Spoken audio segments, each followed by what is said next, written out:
Chapter 11. Cast your bread upon the waters, for you shall find it after many days. Divide a portion into 7, yes, even into 8, for you knowest not what evil shall be upon the earth. If the clouds be full of rain, they empty themselves upon the earth. If a tree fall in the south or in the north, in the place where the tree falls, there shall it be. He that observes the wind shall not sow, he that regards the clouds shall not reap. As you knowest not what is the way of the wind, nor how the bones do grow in the womb of her that is with child, even so you knowest not the work of God who doeth all things. In the morning sow your seed, and in the evening withhold not your hand. For you knowest not which shall prosper, whether this or that, or whether they both shall be alike good. And the light is sweet, and the pleasant thing is for the eyes to behold the sun. For if a man live many years, let him rejoice in them all, and remember the days of darkness, for they shall be many. All that comes is vanity. Rejoice, O young man, in your youth, and let your heart cheer you in the days of your youth. And walk in the ways of your heart, and in the sight of your eyes. But know you, that for all these things God will bring you into judgment. Therefore remove vexation from your heart, and put away evil from your flesh, for childhood and youth are vanity. All right. Let's go back up to verse 1, continuing with the words of the old preacher, continuing with the words of the old Ecclesiastes, the Kohelet, the one who wrote down these words, assembled them together. Obviously, a man of experience and wisdom who had sorted through and studied it out. Wrote it down, tried to pass it along to give us a little fair warning. Some get it later, some get it sooner. It would be better if we could hear it in the beginning, and maybe we would find it again later on, as we will find, and we're going to pick it up here in verse 1.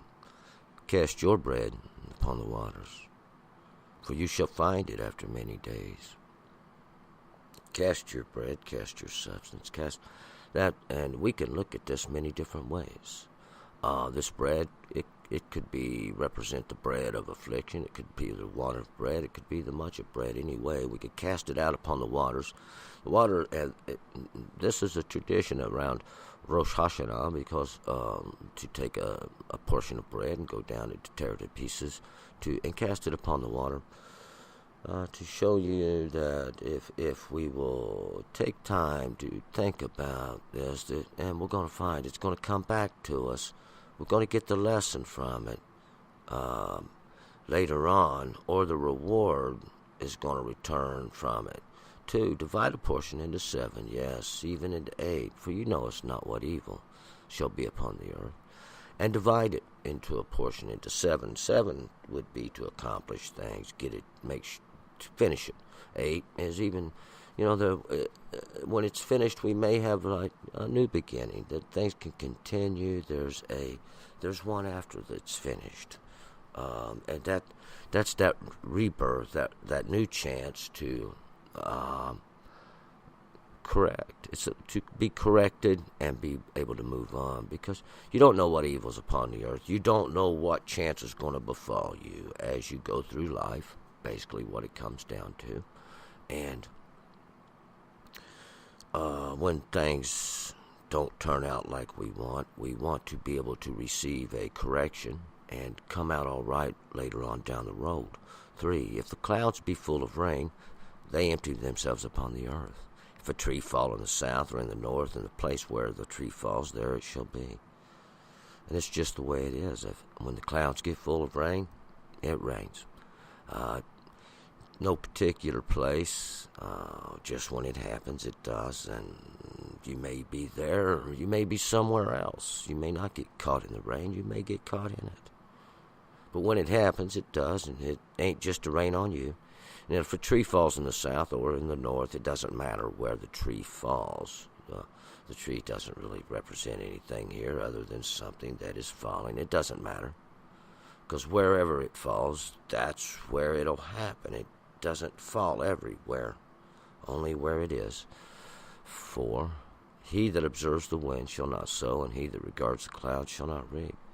And the one that's always living his life in fear of the weather, whether it's going to rain or snow, never just going ahead and taking his chances, and he will find out if it rains when it's running down our back.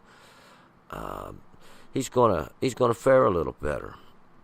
We'll see, because he's not living in the fear of what he doesn't know is going to happen. 5.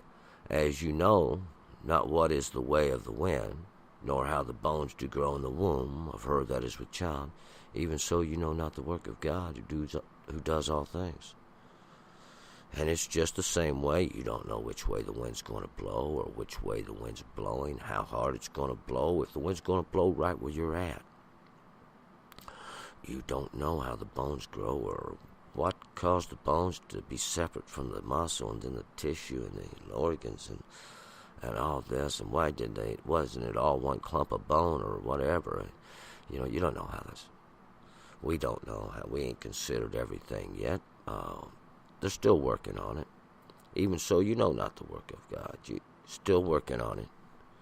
And because the Lord does all things. And 6, in the morning sow your seed, and in the evening withhold not your hand, if you know not which shall prosper, whether this or that, or whether they both shall be alike good. In the morning, doesn't matter. You can sow your seed in the morning. You can sow them in the evening. You can sow them in the heat of day if you want to get out there and sweat like that. But it doesn't really matter. We'll find the analogy is here. You can do it early, or you can do it later on, but you don't know which one's going to prosper the most. The Lord prospers both, or maybe the Lord won't prosper either one. 7, and the light is sweet, and the pleasant thing is for the eyes to behold the sun. Because the light is sweet. The light is more than just that which we see by. The light is understanding. It's the pleasantness. It's what causes the growth, and it's what causes the seed to grow, whether it be that from your youth. You can look back and reflect, I shouldn't have done that, I was stupid. Yeah, ain't nobody going to argue with you on that. And it's good thing you've seen that. See, this is like light. This is a little bit of understanding. And it doesn't matter we get that light of our youth or of our old. We're going to find out. But anytime we get that, there's some growth going to happen. There's a little bit of substance in that seed, for sure. 8. For if a man live many years, let him rejoice in them all, and remember the days of darkness, for they shall be many. All that comes is vanity. And if a man lives many years, let him be happy with his long life. Rejoice in every one of your years that you've lived. Remember every day, those days of darkness. Probably was a lot. We have to work. We have to toil. There's trouble. There's adversity. Makes us strong. Makes us, maybe gives us our longer life. Little trouble, just to make the good times sweeter. And because everything that happens is just vanity, or it's a waste, it's part of it all. This is what's going to happen. It's not particularly just beating on you. It happens to everybody. It's all like a chance, you might say. A little bit of chance that maybe we have a little bit of control over, too. And the law now may be just for our own good, to improve our chances. 9. Rejoice, O young man, in your youth, and let your heart cheer you in the days of your youth. Walk in the ways of your heart and the sight of your eyes. But know you that for all these things God will bring you into judgment. And rejoice. Be happy, you young men, in your youth. Be happy. Let your heart be good in the days of your youth. And listen to yourself. Trust in your eyes those things which you know to be true. Because we're going to find out when you start going against, those are the days you begin to harden. Because you have died. But know you, now the Lord holds you in judgment for everything you do. There's no secret about that. You're responsible for yourself and for every action you do. You're going to have to learn from your mistakes. Pick up the pieces. Try to keep moving forward. 10. Therefore remove vexation from your heart. Put away evil from your flesh. For childhood and youth are vanity. Good thing for young men to listen to. Childhood and vanity and your youth is just a little bit of vanity in that, because there's going to be some mistakes you're going to make along the way. And you're going to have to learn from these as quickly as you can. So put away evil from your flesh. Don't do those things that you already know is wrong, because it's just going to prolong that lesson. Remove trouble from your heart. This trouble. Remove the... don't afflict yourself too hard. Don't be too hard on yourself. Everybody makes mistakes. And you just got to pick it up and keep moving forward. And that's what we're going to do. Move forward to Ecclesiastes chapter 12. Turn and return.